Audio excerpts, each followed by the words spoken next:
Good morning everyone. आज हमारा जो चैप्टर 9 है रिप्रोडक्शन इन प्लांट्स, आज हम उसकी एक्सप्लेनेशन करेंगे। हम ऑलरेडी इसके वर्ड मीनिंग्स कर चुके हैं, रीडिंग कर चुके हैं।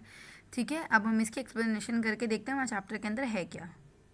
जैसे कि हम सभी जानते हैं, सभी लिविंग थिंग्स जो होती है वो रिप्रोड्यूस करती हैं। ठीक है, रिप्रोडक्शन वो प्रोसेस होता है जिसमें जो है कोई भी जो लिविंग बीइंग है वो अपना यंग वन, सेम काइंड का यंग वन जो है वो बर्थ करता है, उसको जन्म देता है। उसको हम क्या बोलते हैं? रिप्रोडक्शन बोलते हैं। सो एनिमल रिप्रोड्यूस करते हैं या तो एग्स के थ्रू, अपने एग्स ले करके, या फिर वो किसी को बर्थ देते हैं, जन्म देते हैं उसके थ्रू। ठीक है, लिविंग थिंग्स जो हैं वो इसलिए रिप्रोड्यूस करते हैं ताकि जो उनकी स्पीशीज़ है वो डाई आउट ना हो जाए, ख़त्म ना हो जाए। जैसे कि हम जानते हैं प्लांट्स भी जो हैं एक क्या है? लिविंग थिंग्स है, एक लिविंग के अंदर आते हैं, वो भी जिंदा वस्तुओं के अंदर आते हैं। तो जैसे एनिमल्स ले एग्स ले करके या फिर यंग वंस को बर्थ दे के अपनी स्पीशीज़ को आगे बढ़ाते हैं, उसी तरीके से प्लांट्स भी जो है डिफरेंट तरीके से रिप्रोड्यूस करते हैं। सो प्लांट्स जो है या तो सीड्स के थ्रू रिप्रोड्यूस करते हैं या फिर वो अपने किसी बॉडी पार्ट्स के थ्रू रिप्रोड्यूस करते हैं। सो रिप्रोडक्शन थ्रू सीड्स, जैसे कि हम सभी जानते हैं फ्रूट्स के अंदर बहुत सारे सीड्स होते हैं। कुछ फ्रूट्स ऐसे होते हैं जैसे लीची हुआ, मैंगो हुआ, उनके अंदर सिर्फ एक ही सीड होता है। लेकिन कुछ जो फ्रूट्स होते हैं जैसे पपाया, वाटरमेलन, इनके अंदर बहुत सारे सीड्स होते हैं। ठीक है, जब ये इनके किसी भी प्लांट के सीड्स जब स्कैटर्ड हो जाते हैं, अलग अलग जगह पर स्कैटर्ड हो जाते हैं, बिखर जाते हैं, उसके बाद वो डेवलप करते हैं न्यू प्लांट में किसी फेवरेबल कंडीशन में। मतलब हमें पता है कि प्लांट ग्रो करने की फेवरेबल कंडीशंस क्या होती है। उसको प्रॉपर सनलाइट, वाटर, लैंड और अपना एरिया और बाकी सारी चीज़ें, न्यूट्रिएंट्स भी चाहिए होते हैं। तो वो फेवरेबल कंडीशंस हैं। तो कोई भी प्लांट को ग्रो करने के लिए ये सारी चीज़ें चाहिए होती हैं। अभी हम लोग 3 पार्ट्स पढ़ेंगे। हमारे सीड के 3 पार्ट्स होते हैं। सीड कोट होता है, ठीक है, कॉटिलेडन्स होते हैं जिसको हम सीड लीव्स भी बोलते हैं, और हमारा एम्ब्रियो होता है। सीड कोट क्या होता है? वो कवरिंग होती है हमारे सीड की जो हमारे सीड को प्रोटेक्ट करती है। कॉटिलेडन्स जो है स्पेशल सीड लीव्स होते हैं जो खाना स्टोर करती हैं एम्ब्रियो के लिए। जिन सीड्स में 2 कॉटिलेडन्स होते हैं उन्हें हम डाइकॉट्स बोलते हैं, जैसे कि ग्राम, पी, बीन। और जिन सीड्स में हमारे ओनली वन कॉटिलेडन होता है उसे मोनोकॉट्स बोलते हैं, जैसे मेज, व्हीट, राइस, ये सारे। ठीक है, एम्ब्रियो जो होता है नेक्स्ट हमारा थर्ड पार्ट है एम्ब्रियो। एम्ब्रियो क्या होता है? हमारा वो हिडन पार्ट होता है जो हमारे सीड के बिल्कुल बेस में होता है और बाद में वो ग्रो होके एक सीडलिंग बनता है। Now germination of seeds. ठीक है, जर्मिनेशन वो प्रोसेस होता है जिसके अंदर हमारा सीड जो होता है ग्रो होके एक सीडलिंग में कन्वर्ट होता है। आपको पता है जनरिक जर्मिनेशन के लिए नेसेसरी कंडीशंस होती है वाटर, सनलाइट, एयर। ठीक है, वाटर जो होता है वो सीड कोड को सॉफ्ट करने में हेल्प करता है, जिसके एंड चेंजेस द फूड, और हमारे फूड जो है उसको स्टोर कर, जो हमारे सीड के अंदर फूड स्टोर होता है उसको चेंज करता है ऐसे सॉल्यूबल फॉर्म में जो बेबी प्लांट जो है जिसको एब्जॉर्व कर पाए, ले पाए और अच्छे से ग्रो हो सके। फोटोसिंथेसिस एक वो प्रोसेस है जिसके थ्रू जो है फूड अपने लिए खाना जनरेट करता है, जो हमारा सीड होता है। ठीक है, हम जैसे कि हम प्लांट में भी वो रीड करते हैं, तो उसके थ्रू वो खाना क्या करता है? अपने लिए बनाता है। और जर्मिनेशन के टाइम पे जो सीड होता है वो वाटर एब्जॉर्व करता है और अपने अलग अलग साइज़ में ग्रो होता है। जैसे जैसे हमारा जर्मिनेशन का प्रोसेस आगे बढ़ता है वैसे वैसे हमारा जो बेबी प्लांट होता है वो धीरे धीरे ग्रो होकर करेंट प्लांट में कन्वर्ट हो जाता है। जैसे कि हम यहाँ पिक्चर में भी देख रहे हैं, रेडिकल आपको दिख रहा होगा। रेडिकल जो होता है वो टाइनी रूट होता है जो ज़मीन डाउनवर्ड्स की तरफ ग्रो होता है धीरे धीरे बड़े होने के बाद। जो हमारा जो प्लम्यूल होता है जो हमारा ऊपर की तरफ, अपवर्ड की तरफ जाता है सन की तरफ, इसको हम टाइनी शूट भी बोलते हैं। Now dispersal of seeds. Dispersal क्या होता है? हमारा वो प्रोसेस जो हमारे सीड्स को स्कैटर और स्प्रेडिंग, जब हमारे सीड हो जाते हैं द सीड्स डिफरेंट प्लेसेस, अलग अलग प्लेसेस के ऊपर। ठीक है, सो डिस्पर्जल ऑफ सीड क्या होता है? किसी भी सीड का अलग अलग जगहों पर बिखर जाना या फैल जाना। और ये हमारा किन किन तरीक़ों से होता है? विंड से, वाटर से, एनिमल से और बस्टिंग ऑफ फ्रूट से।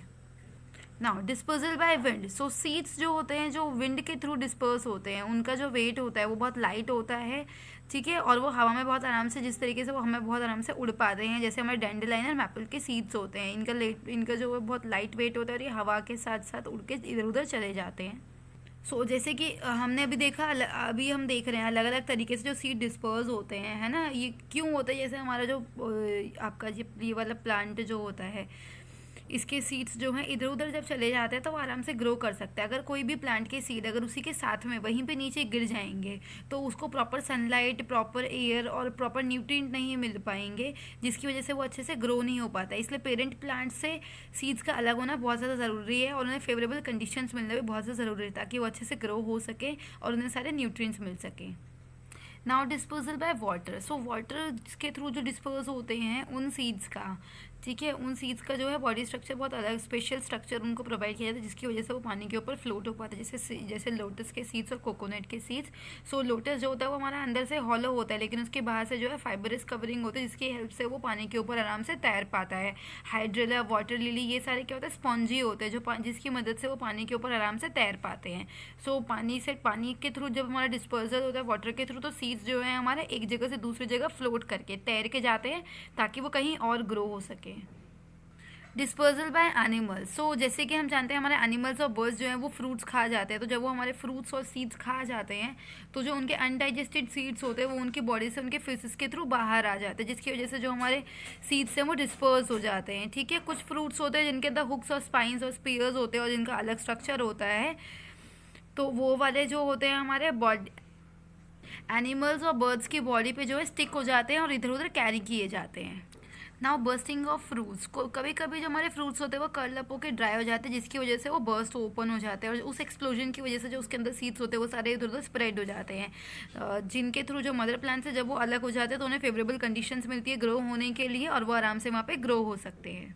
Reproduction through other parts of plants, अब हमारा रिप्रोडक्शन अदर पार्ट्स के से कैसे होता है? बिसाइड सीड्स, सिर्फ सीड्स के अलावा ग्रो होने के अलावा जो प्लांट है वो बहुत अलग तरीके से भी ग्रो करता है, रूट्स के थ्रू भी, स्टेम के थ्रू भी, लीव्स के थ्रू भी, स्पोर्स के थ्रू भी, जो mother plant of the mother plant की, ठीक है। इसमें अभी हम वेजिटेटिव प्रोपगेशन और स्पोर्स के बारे में पढ़ेंगे। Vegetative propagation, the reproduction from the parts of the mother plant is called vegetative propagation. So जो मदर प्लांट से हम रिप्रोडक्शन करते हैं किसी भी मदर प्लांट के किसी भी पार्ट से किसी न्यू प्लांट का, उसको हम वेजिटेटिव प्रोपगेशन बोलते हैं। सो जैसे हमारे कुछ होते हैं रोज, शुगर केन और हिबिस्कस, ये वो हमारे प्लांट्स होते हैं जो स्टेम कटिंग के थ्रू नए प्लांट्स में रिप्रोड्यूस करते हैं।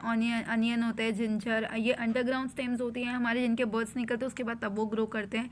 स्वीट पोटैटो, कैरेट, रेडिश, ये हमारे रूट्स के थ्रू ग्रो करते हैं। जैसे कि आपको दिख रहा होगा यहाँ पे हमारे पास रोज प्लांट है, ठीक है, उसकी जब स्टेम कटिंग करके हमने न्यू उसमें लगा दी है, नई जगह पर लगा दिया, तो उसमें दोबारा से न्यू रोज के जो फ्लावर्स है वो ग्रो हो गए हैं। तो इस तरीके से रोज प्लांट जो है स्टेम कटिंग के थ्रू भी डेवलप होता है। पोटैटो की जो है वो बर्ड्स निकल आते हैं, जैसे आपको फिगर इसके अंदर पिक्चर के अंदर नजर आ रही होगी, बर्ड्स निकल आती है जो एक न्यू प्लांट में ग्रो होती है। इन बर्ड्स को हम आइस पे बोलते हैं, ठीक है। हमारा जो ये वाला प्लांट होता है ब्रायोफिलम प्लांट जो होता है वो ग्रो करता है एजिस के थ्रू। इसकी जो मदर प्लांट में साइड में लीव्स में छोटी छोटी के निकल के आ जाती हैं, छोटी छोटी लीव्स, ये बाद में फॉल डाउन हो जाती है नीचे और उसके बाद वो इंडिपेंडेंटली ग्रो करती हैं। Spores, spores are tiny bodies present on the inner surface of the leaves. तो स्पोर्स जो वो टाइनी बॉडीज होती है जो लीव्स के इनर सरफेस में होती हैं, ठीक है। कुछ जो प्लांट्स होते हैं फर्न्स, मशरूम्स वगैरह, ये फ्रूट बेयर नहीं करते हैं, ये सीड्स के थ्रू प्रोड्यूस नहीं करते हैं, इनके स्पोर्स होते हैं और इनका हर एक स्पोर एक न्यू प्लांट को ग्रो करता है।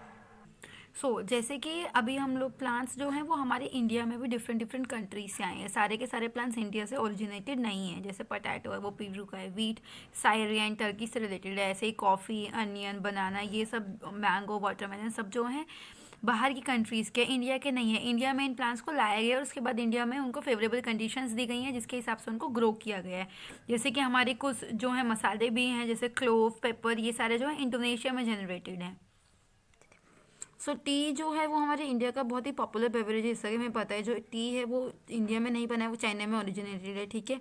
ये इंडिया में ब्रिटिशर्स के थ्रू लाया गया था। हमारा जो टी है, टी को बहुत ह्यूमिड टेम्परेचर चाहिए, बहुत ह्यूमिड एंड हॉट क्लाइमेट चाहिए होता है प्रॉपर ग्रोथ के लिए, ठीक है। इंडिया में जो टी है वो कहाँ कहाँ कल्टिवेटेड है, नॉर्थ ईस्ट साइड में, जैसे दार्जिलिंग और आसाम वगैरह, वहाँ पे कल्टिवेटेड होता है। और ये नीलगिरी हिल्स और साउथ इंडिया में जो नीलगिरी हिल्स स्लोप्स जो है वहाँ पे ग्रो किया जाता है। और कंगरा हिल्स जो हमारी हिमाचल प्रदेश में है वहाँ पे ग्रो किया जाता है। अभी हम लोगों ने क्या क्या पढ़ा? रिप्रोडक्शन थ्रू सीड्स, थ्रू के germination of a seed, dispersal of seeds, reproduction through other parts of plants and plants from different countries. I hope आपको चैप्टर अच्छे से समझ आया होगा। Thank you.